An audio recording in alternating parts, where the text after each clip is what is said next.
Sejam mais uma vez muito bem-vindos. Quero compartilhar com vocês a palavra do Senhor. Você que pode, quer, me acompanha aí no livro de 2 Reis, no capítulo 4, do versículo 1 em diante, diz assim: Certa mulher das mulheres dos discípulos dos profetas clamou a Eliseu dizendo: Meu marido, teu servo, morreu, e tu sabes que ele temia ao Senhor.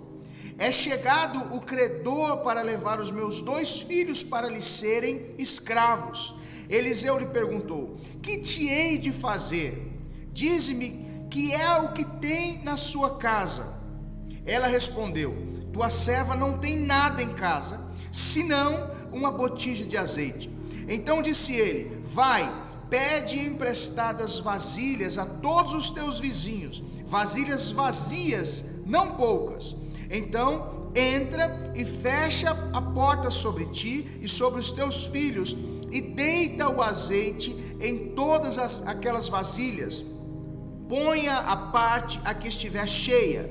Partiu, pois, dele e fechou a porta sobre si e sobre seus filhos. Estes lhe chegavam as vasilhas e ela as enchia.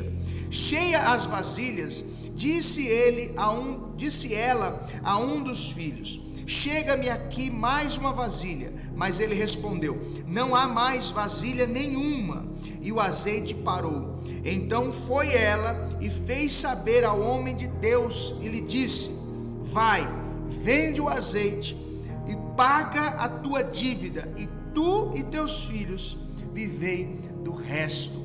Olha só, esta palavra, eu me sinto muito encorajado e motivado sempre que eu leio essa passagem a exaltar a provisão, o poder provedor de Deus. Então, diversas vezes eu já, talvez uma das leituras mais rápidas que se pode fazer é sobre esse poder de provisão, o poder de confiar na palavra de um profeta, o poder de oferecer, colocar nas mãos de Deus algo para que possa ser multiplicado. E isso se aplica muito mesmo nas finanças, e eu acredito, creio, pratico, eu vivo esta palavra. Não só eu, creio que muito de vocês que estão me ouvindo também vivem, praticam, creem nisso. E olha, é muito poderosa essa palavra quando se trata de prosperidade. Mas eu quero trazer aqui uma abordagem diferente, que não essa mais rápida, essa mais simples de compreender sobre provisão e tão poderosa, né? Eu quero trazer uma abordagem diferente nesta passagem. Veja, esta mulher, ela estava indo ao encontro do profeta, aquele que era o mentor do seu marido, aquele que, vamos colocar assim, discipulava o marido dela. E ela, na falta dele, assim que ele morre, ela vai procurar o profeta para explicar, para mostrar a situação para ele, para mostrar o problema que ela estava passando em decorrência a vida, as escolhas do seu próprio marido. E o Senhor ministrou meu coração sobre pelo menos 2 formas de alguém viver ou ser conhecido nessa terra. Então você pode ser conhecido nessa terra pelos problemas que você causa ou pelos problemas que você resolve. Tem 2 maneiras. Nós podemos andar pela cidade, independente de que lugar você esteja, que país você esteja. Os nomes das ruas, elas são dedicadas a uma determinada pessoa, alguém que teve uma influência, alguém que deixou um legado, algo que ele construiu, alguma solução que ele deu, seja em prol de crianças, ou até da construção civil, de pavimentação, grandes arquitetos, e eles levam médicos, algumas ruas, bairros, praças levam o nome dessas pessoas, porque eles são conhecidos. Se alguém um dia for falar sobre algo que aquela pessoa fez ou deu ideia, vai ter que mencionar o nome dela. Outros repetem, né, o nome daquela pessoa, sem saber mesmo quem é. Fala, o nome da rua é essa, e na verdade aquela rua representa uma pessoa que deixou um legado. Então você pode viver e ser lembrado, ser conhecido pelos problemas que você resolve, mas também, olha só o perigo, alguém pode ser conhecido pelos problemas que ele causa.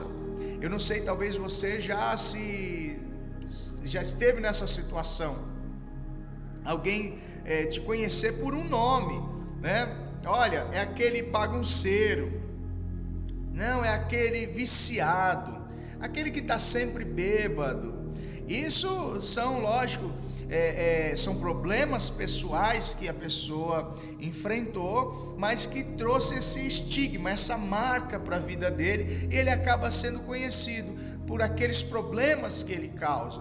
Eu mesmo, na minha adolescência, eu era muito conhecido. Eu tenho amigos ainda que eles sempre me lembram do passado, alguma coisa, e a gente está sempre lembrando, e quando vem as recordações, eu não me orgulho disso, sempre aparece uma questão de uma briga que eu me envolvi, de uma confusão, né? Então veja só, eu sou lembrado lá no passado por algumas pessoas que há muitos anos não me veem, não sabem, não me conhecem mais, né?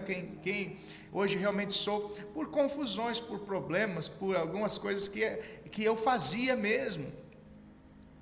É claro, eu não quero, por isso minha vida foi transformada, porque eu não quero ser lembrado por problemas que eu causei, eu não quero ser conhecido pelos problemas que eu causei, eu quero ser conhecido pelos problemas que eu ajudei a resolver, por fazer parte do sonho, da construção, da realização do sonho de uma pessoa, por fazer parte de uma ideia, por ser um idealizador, um apoiador de um projeto. Eu quero ser conhecido assim, né? E eu creio que você também. Quem quer ser conhecido por um problema que causou? Olha, ficou para a história, olha, grande problema que essa pessoa causou. Isso é horrível, isso é terrível. E eu não vejo diferença aqui, apesar desse homem ser um homem temente a Deus. Veja bem, o temor a Deus está separado, distante disso que nós estamos abordando, porque alguém pode ser temente a Deus, mas não trazer solução. Alguém pode ser temente a Deus, mas não ser conhecido como uma pessoa que traz solução. Entende? Esse homem aqui temia ao Senhor, mas olha o que ele deixou para a mulher. Uma mulher viúva num contexto histórico, onde a mulher, quando não havia o homem ali para sustentá-la, ou família, de certa forma, ela chegava a mendigar mesmo, porque os filhos que tinham obrigação, só que no caso os filhos eram pequenos. Então, ao que o texto mostra, o marido havia feito uma dívida, uma grande dívida, mesmo sendo temente a Deus, ele deixou um grande problema. Ele havia feito uma dívida muito grande, e agora os credores, aqueles pelos quais ele ficou devendo, por direito, eles poderiam tomar os filhos dela para trabalharem, para colocarem na lavoura, e servirem aquele senhor até que pagasse a dívida. Então eles seriam escravos, servindo, né? Servos assim dentro da casa, dentro de uma lavoura, enfim, e era um direito deles. Mas olha o que esse homem deixou. Ele deixou um grande problema, e ela, não sabendo como resolver, chegou até o profeta e disse: profeta, olha, o meu marido, ele foi um homem muito bom, ele foi temente a Deus, mas ele partiu e deixou um problemão na minha mão. Olha o que ele deixou, olha o problema agora que eu estou enfrentando, olha a dívida que ele deixou. Os credores estão vindo, eles estão atrás de mim, não para de me ligar, toda vez chega um SMS, chega um WhatsApp, eu olho no meu e-mail, tem uma fila de cobrança. Para mim as cartas não param de chegar, até no próprio domingo eles me ligam, sábado à noite, eles não me respeitam, e tem gente batendo na minha porta, já foi até o oficial de justiça. E olha só, olha o que aconteceu, olha o tamanho do problema. E o profeta, orientado pelo Senhor, ouviu os problemas, entendeu a situação, mas fez uma pergunta que é determinante, é essa que eu quero, através dela que eu quero transmitir esta palavra. O que restou? O que tem na sua casa? O que tem na sua casa? O que restou lá? Porque não há milagre, não se pode fazer uma transformação com aquilo que não tem. A transformação ela vem a partir de algo que já existe.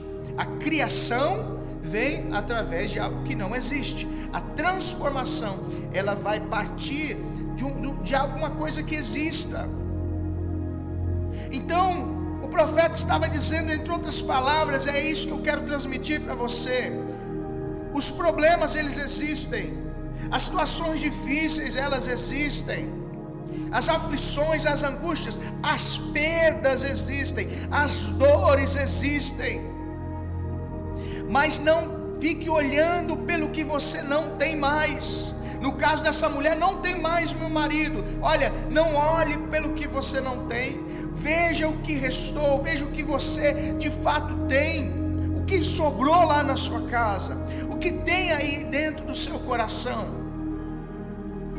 Olha, mas eu não tenho. Nós estamos vivendo uma geração muito focada naquilo que não tem, ou naquilo que queria, deixando de ser grato por aquilo que já tem. Nós nos entristecemos pelo cargo que nós não alcançamos, o negócio que a gente deixou passar, a empresa que faliu na nossa mão,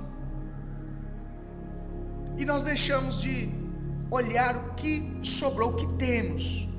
Olha, eu perdi uma grande oportunidade, eu perdi aquilo, eu tinha um grande negócio para mim, eu perdi, mas e agora hoje, o que tem? O que sobrou? É com isso que vai haver a transformação. Uma geração focada em problemas, focada em dificuldades, focada em situações negativas, focada em traumas. Então tudo é motivo de reclamação, tudo é motivo de exaltar os problemas, as diferenças.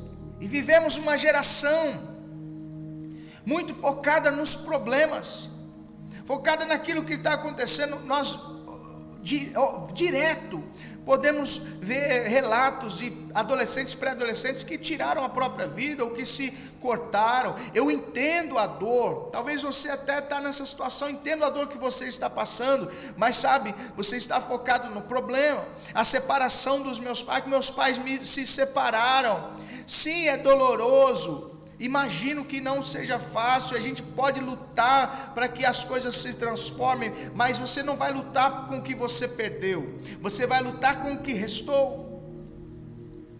Olha, pastor, eu perdi o meu casamento, e o que restou? O que restou? Você tem valorizado talvez os filhos que você tem a guarda hoje deles? Você tem valorizado os momentos felizes na sua vida? O que restou? Eu perdi a minha família, eu fiz um monte de burrada, eu me envolvi em vícios e a minha família me abandonou, me envolvi em jogos, ou o que seja, e minha família me deixou, perdi tudo que eu tinha. Não, você perdeu muita coisa importante para você, mas restou algo dentro de você. Restou ainda talvez a compaixão no seu coração, restou ainda o arrependimento, restou ainda o amor, restou a fé em Deus. Então olhe para aquilo que você tem e não para aquilo que você perdeu, porque a partir do que você tem, você pode viver uma transformação. Talvez você perdeu a família, mas você não perdeu o amor pela família. É aí que eu quero chegar.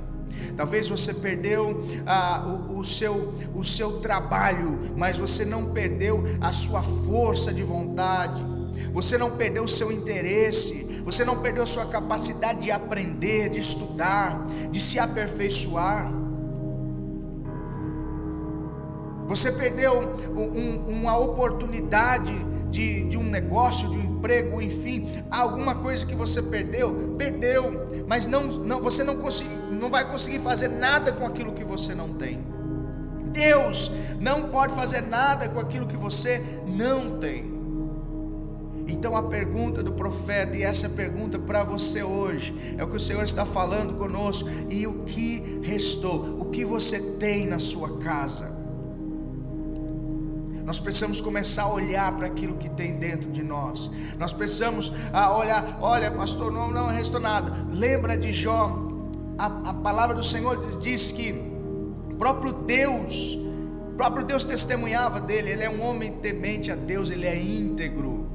E aí você vai dizer: mas Jó perdeu tudo. Não, ele não perdeu tudo. Ele perdeu os bens, ele perdeu a casa, ele perdeu família, ele perdeu gado, perdeu recursos, ele perdeu amizades, ele perdeu a sua vida, os seus servos, né? O seu status social, ele perdeu. Mas ele não perdeu o temor a Deus. Jó perdeu tudo e ainda continuou. Não perdeu tudo e ainda continuou servindo a Deus. Não, ele não perdeu o principal. E com o principal, eu gosto como termina ali todo esse trajeto de Jó. A palavra do Senhor diz que, se eu não me engano, Jó 42:10, o Senhor mudou a sorte de Jó quando ele orava pelos seus amigos. Um homem que já não tinha casa, família, recursos, não tinha tudo que ele construiu ao longo do tempo, aquilo que ele construiu, aquilo que ele conquistou. Não, isso de fato ele perdeu, ele não tinha, mas ele não perdeu. O que restou? A capacidade, o temor a Deus, a capacidade de orar, ainda que esteja passando por um momento difícil, se importar com outras pessoas, ter compaixão por outras pessoas. Isso ele não perdeu, e através disso, por causa disso, o Senhor mudou a sorte de Jó, e teve restituição, teve multiplicação de tudo que ele tinha antes. Então você está próximo de uma grande virada, você está próximo de uma transformação na sua vida. Já chegou, mas você precisa começar a olhar para aquilo que você tem, o que te restou, e não o que você perdeu. Que o Senhor continue ministrando essa palavra poderosamente ao seu coração. Eu quero encerrar por aqui e vou deixar você para fazer esta oração. Eu vou deixar você para fazer uma oração talvez introspectiva. Feche os seus olhos, fale com o Senhor, avalie não o que você não tem, avalie tudo aquilo que você ainda tem, ainda te resta. Olha, eu perdi isso, perdi aquilo, já perdi sim. Infelizmente foi doloroso, mas ainda me sobrou a força, ainda me sobrou a fé, ainda me restou o fôlego, a energia, a vontade de ver uma transformação, o amor, a compaixão. E é por causa disso, por causa do que me restou, que a minha história, a minha vida será mudada em nome de Jesus. Fale com o Senhor, que Deus abençoe vocês. Até a próxima.